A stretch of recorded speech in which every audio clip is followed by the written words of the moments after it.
말씀 함께 나누도록 하겠습니다. 로마서 1장 8절입니다. 함께 읽겠습니다.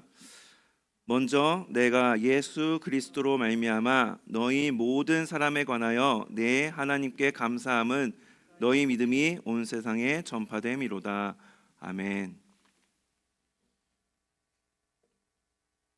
식사하기, 화장하기, 그리고 게임하기, 혹은 문자 메시지 보내기, 깜빡 졸기, 이런 등등의 행동이 언제 하는 행동일까요?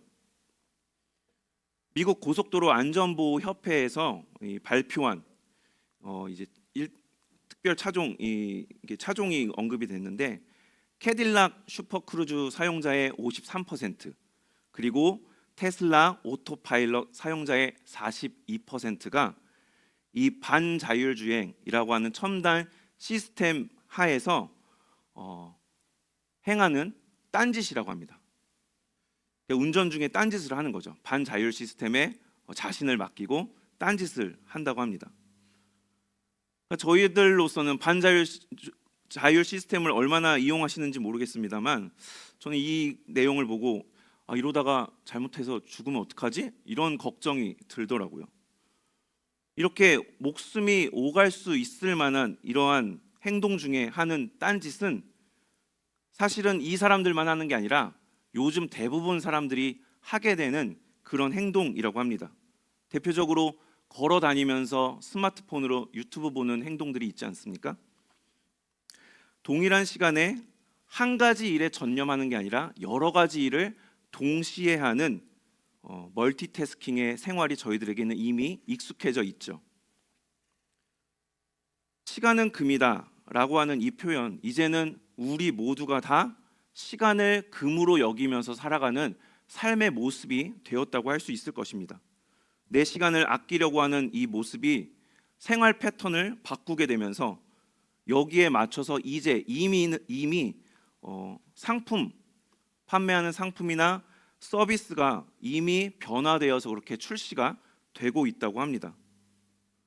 소비자는 내 시간을 아껴주는 그러한 서비스를 이용을 하려고 하고 거기에 맞춰서 상품을 구입하려고 합니다. 우리가 예전에는 가격 대비 성능이 어떠느냐라고 하는 이 가성비를 따졌다면, 이제는 시간 대비 성능이 어떠냐라고 하는 이 시성비를 따지는 시대, 시성비의 시대가 시작되었다라고 하는 이야기를 이 트렌드 코리아 2024에서 언급을 합니다. 그러면서 이미 이렇게 시작되어서 살아가는 이 사회를 분초 사회다라고 명명합니다. 이 분초 사회 속에 우리는 이제 하루의 삶을 24시간으로 살아가는 게 아니라 1440분, 86,400초에 맞추어서 세분화시켜서 거기에 맞게 살아가고 있다라는 게 그 책의 내용이었습니다. 이렇게 생활이 변화된 원인이 무엇이시겠습니까? 그렇죠. 스마트폰 보급이 가장 큰 요인일 것입니다.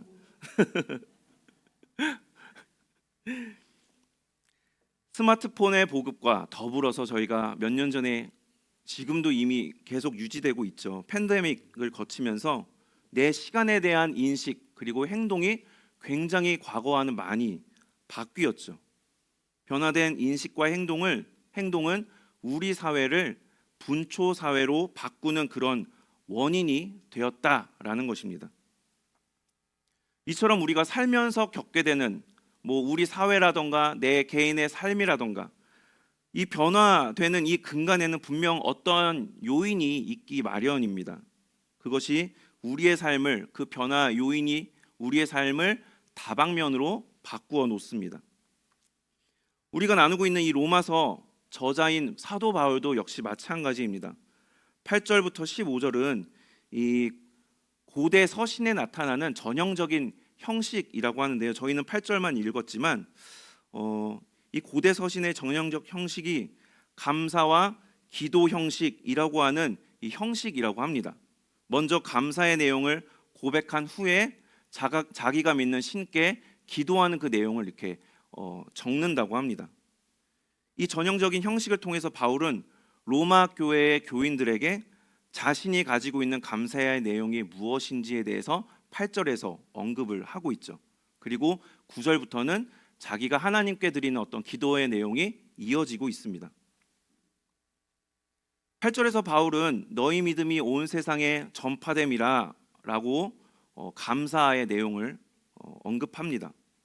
그런데 이 감사의 내용은 개인적으로 하는 감사가 아닙니다.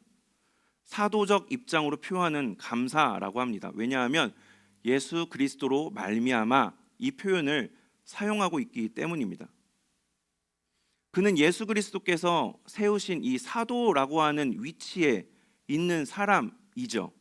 그렇기 때문에 자기가 섬기는 예수 그리스도의 뜻에 맞게 움직이는 사도입니다. 그 사람으로서 감사의 근거가 예수 그리스도께 있다라고 하는 것을 밝힘으로써 개인적 감사가 아니고 사도적 입장에서 밝히는 공적인 감사다. 이렇게 우리가 이해할 수 있겠습니다. 우리는 앞서서 바울이 편지를 쓴 이유에 대해서 자신이 앞으로 이제 하려고 하는 스페인 선교 여기에 맞춰서 로마 교회가 한 역할을 감당해 줬으면 좋겠다라는 그런 어떤 목적을 가지고 썼다라는 이야기를 나눴습니다. 그게 어떤 궁극적인 최종적 어떤 목적이라고 한다면 이제 9절부터를 읽어 보시면 그와 더불어서 바울이 또 다른 목적을 가지고 이 내용을 쓰고 있다는 것을 우리가 알게 됩니다. 이를 통해서도 우리는 이 서신이 그냥 개인적으로 쓰는 로마 교인들에게 쓰는 서신이 아니라 사도로서 공적인 서신을 보내는 것이다 라고 이해할 수 있는데요. 스마트폰과 그리고 우리가 거친 이 팬데믹, 이것이 우리를 분초 사회로 바꾸는 원인이 되었듯이 바울은 예수 그리스도로 말미암아 자신의 삶이 바뀌었다라는 것을 알 수가 있는 것입니다. 그리고 8절 본문의 감사의 내용도 예수 그리스도로 말미암는 그가 말하는 이 말의 근간에는 예수 그리스도가 계시다라는 것을 우리가 알 수 있습니다. 그가 편지를 쓰는 행위, 그리고 전하는 감사, 그리고 자기가 기도드리는 간구의 내용, 이루고자 하는 그 목적, 이 모든 것의 근간에는 예수 그리스도께서 계시다라는 것입니다. 오늘은 예수 그리스도로 말미암는 이 바울의 고백의 내용 속에서 우리가 가져야 할 삶의 초점이 무엇일까에 대해서 두 가지로 한번 나눠보고자 합니다.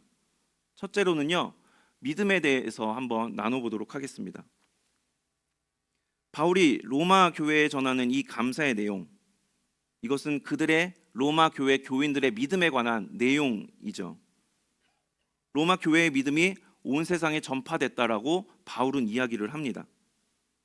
온 세상에 전해졌기 때문에 이것이 감사하다라는 건데, 그 믿음이라고 하는 바울이 말하고 있는 이 믿음이라는 것이 사도 바울처럼 로마 교인들이 정말 여기저기 다니면서 안 믿는 사람들에게 복음 전도를 했느냐, 그랬는지는 알 수가 없습니다.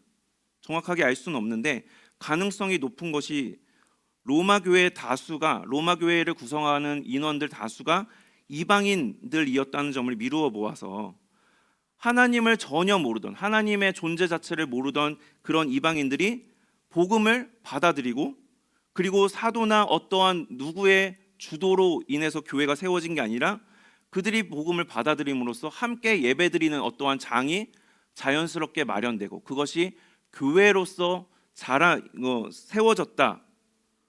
이것에 대해서 이것이 세상에 전파되었을 것이다 라는 게 학자들의 추측입니다.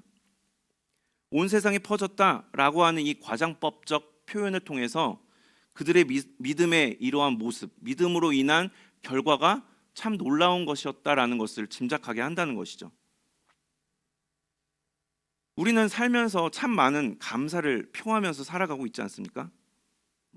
대입이 대학 입학이 잘 되었다거나, 아니면 취업이 잘 되었다거나, 내 집을 마련할 수 있게 되었다, 건강이 회복됐다 등등등 우리가 겪게 되는 삶의 참 많은 그런 어려움 속에서 그러나 감사할 것이 참 많고, 그것에 대해서 주님께 감사할 수 있는 게 바로 우리 신앙인들의 모습인 것이죠.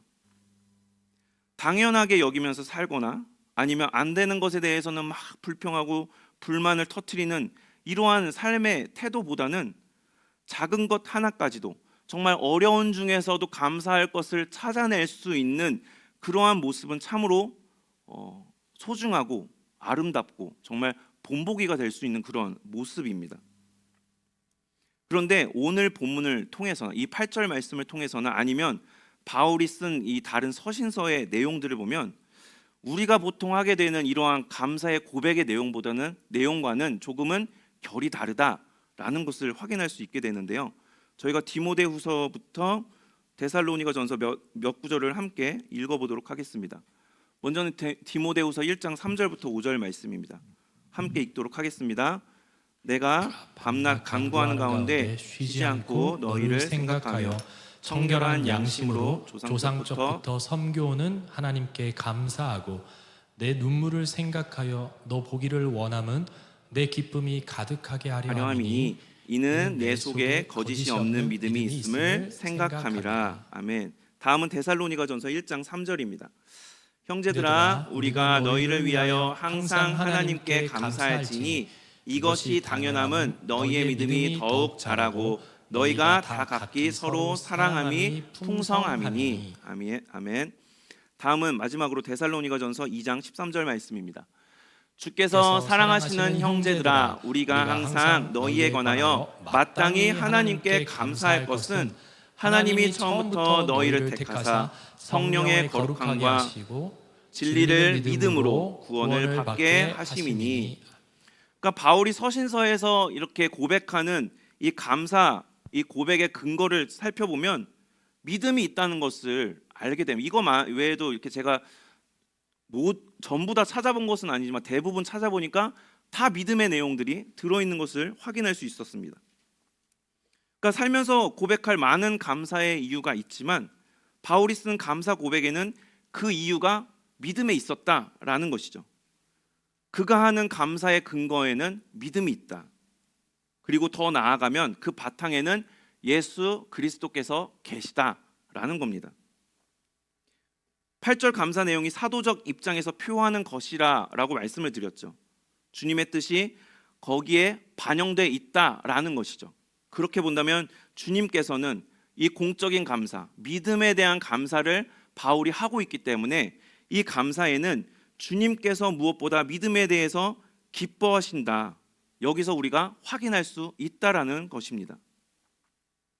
이를 통해서 우리가 생각해 볼 수 있는 것은 우리가 무엇이든지 감사할 수 있는 그러한 삶의 태도, 이러한 믿음의 모습 참 소중하고 중요한 것, 그거는 분명한 것인데 여기서 더 나아가는 감사의 고백이 우리에게 있어야 하지 않겠는가라는 것을 생각하게 되었습니다.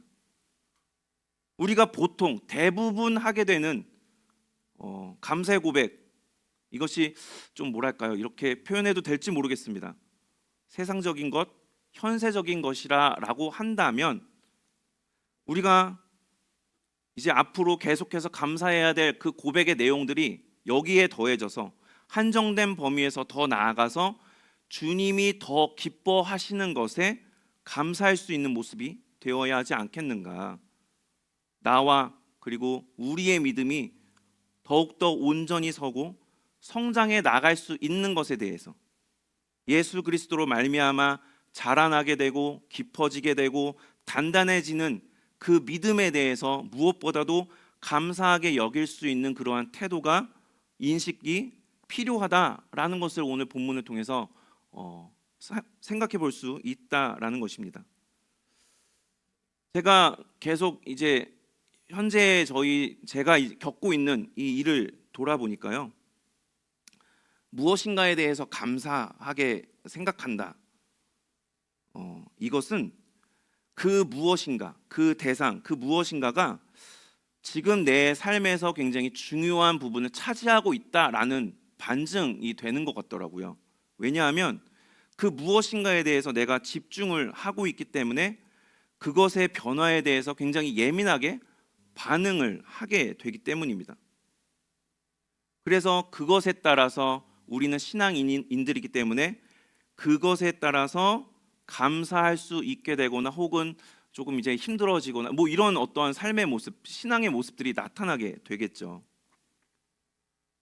그렇다면 믿음에 대해서 감사할 수 있다라고 하는 것은 나에게 있어서 믿음이 무엇보다 내 삶에 더 큰 비중을 차지한다라는 말이 될 것입니다. 결국 우리는 믿음의 삶을 더욱더 중요한 것으로 여길 수 있는 그러한 신앙까지 나아가야 하지 않겠는가라는 것을 오늘 본문을 통해서 묵상하게 되었습니다. 우리가 주님의 뜻이 믿음에 있다.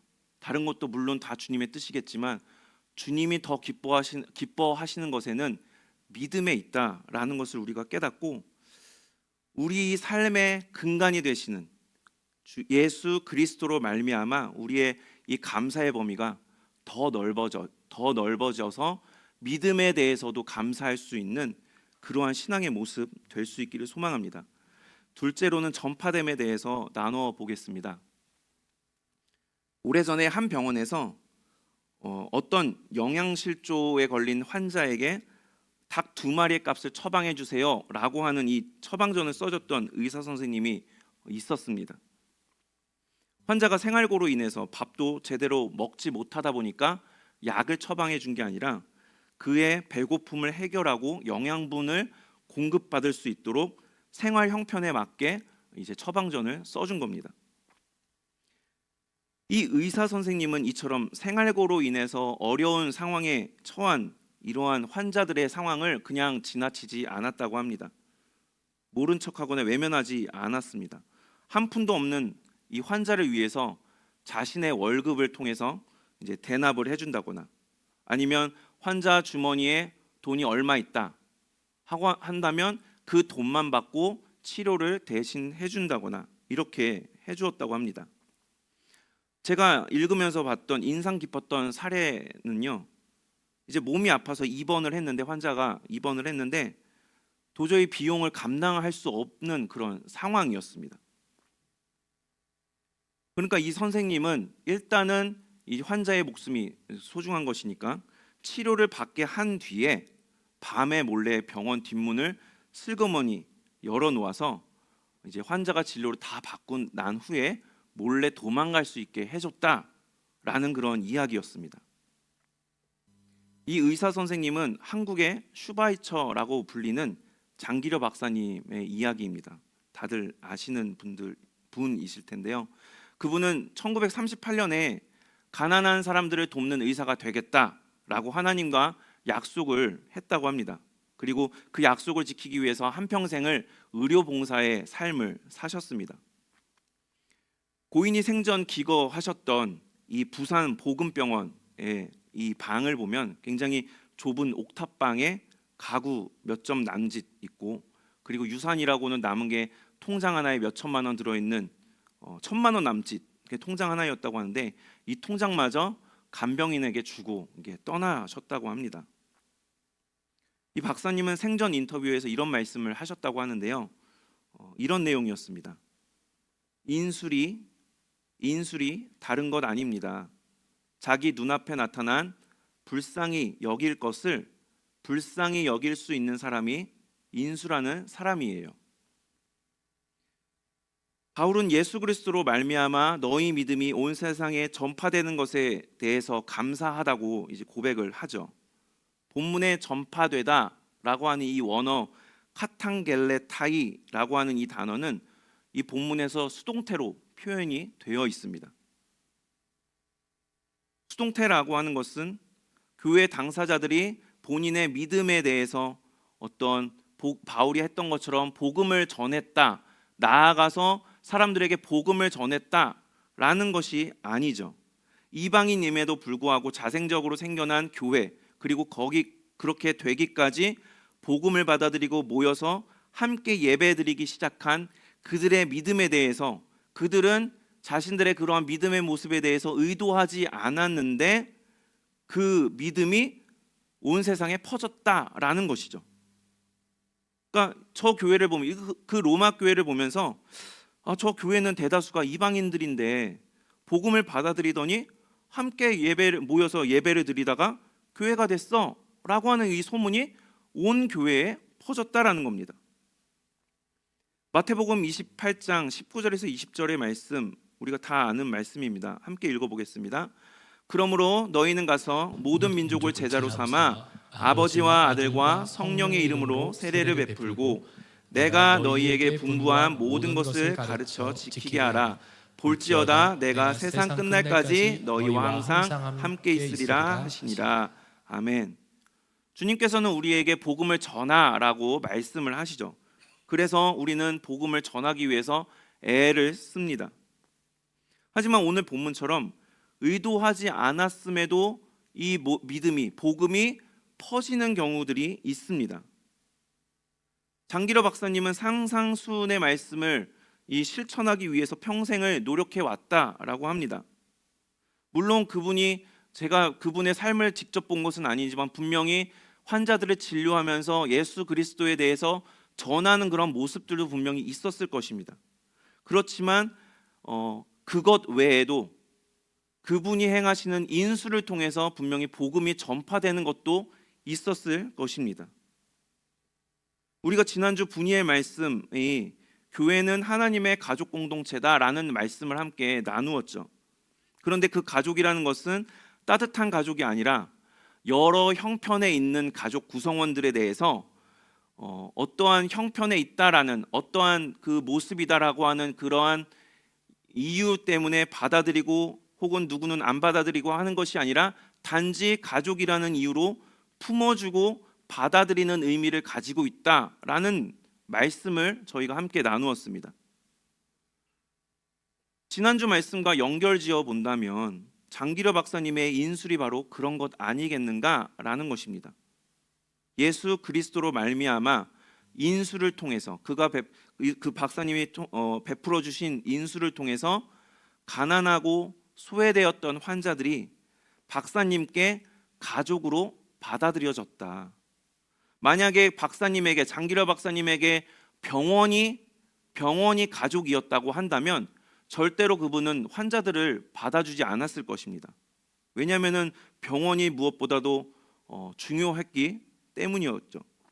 하지만 장기러 박사님에게는 환자들이 그분에게 있어서 무엇보다도 가족이었기 때문에 어떠한 형편에 있든지 환자들을 받아주고 진료를 해주었다라는 것입니다. 그분이 베풀었던 그 인술이 그렇게 환자들에게 전파가 되었고, 그리고 오늘을 살아가는 우리들에게도 전파가 되고 있고, 앞으로도 장기러 박사님의 이야기가 들려지는 곳에는 그 인술이 전파될 것입니다. 현재 우리로부터 전파되고 있는 것은 그러면 무엇인가? 바라기로는 우리가 전파되는 것의 근간에는 복음이 있기를 소망합니다. 박사님처럼 우리에게도 인술의 모습이 나타날 수 있게 되기를 소망합니다. 정말 그러기를 바람하지 않음으로 우리의 삶을 돌아보면서, 우리 각자의 삶을 돌아보면서 그러면 내 삶의 근간에는 현재 무엇이 있는가, 이것을 고민하고 나와 그리고 우리 공동체가 그러한 모습 지향할 수 있게 되기를 소망합니다. 그리하여서 어느 누군가도 우리를 보고 바울처럼 우리로부터 전파됨에 대해서 감사할 수 있는 그러한 일들이 일어날 수 있기를 소망합니다. 우리의 모습을 통해서 주님께서 기뻐하실 수 있게 되기를 소망합니다. 말씀을 정리하겠습니다. 바울의 이 감사 내용을 통해서 우리가 가져야 할 예수 그리스도로 말미암는 삶의 초점들 중에서 오늘 두 가지를 나누었습니다. 예수 그리스도로 말미암아.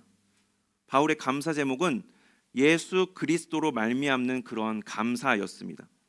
그렇기에 삶의 여러 부분들에서 감사할 수 있었지만 특별히 그는 주님이 기뻐하시는 그 믿음에 대해서 감사하는 그런 사람이었습니다. 모든 것에 감사하는 성숙한 신앙인이 우리가 되어야 하지만 무엇보다도 믿음이 우리에게 정말 중요한 것이 되어서 믿음에 관해서 감사할 수 있는 데까지 우리가 나아갈 수 있기를 소망합니다. 예수 그리스도로 말미암아 로마 교인들의 믿음이 전파되었습니다. 그리고 장기려 박사님의 인술의 삶도 전파되었습니다. 우리의 삶도 이렇게 전파될 수 있기를 소망합니다. 예수 그리스도로 말미암아 내 이웃을 내 가족과 같이 대하는 그러한 인술의 삶을 통해서 예수 그리스도께서 그 누군가에게 전파될 수 있게 되기를, 그러한 복된 삶이 우리 모두의 삶이 될 수 있기를 소망합니다.